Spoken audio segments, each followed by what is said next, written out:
bolt is stripped. Use a flathead screwdriver and a hammer to turn the bolt.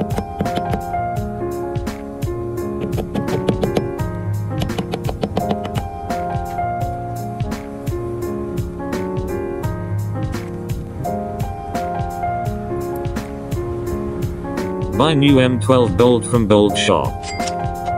Measure the length by counting the threads. I got the bolt cut at an engineering shop for $1. Don't forget the washer.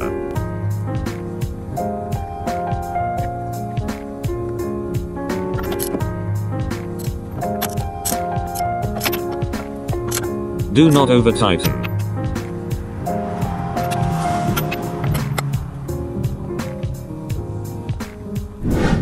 Done. Prelude.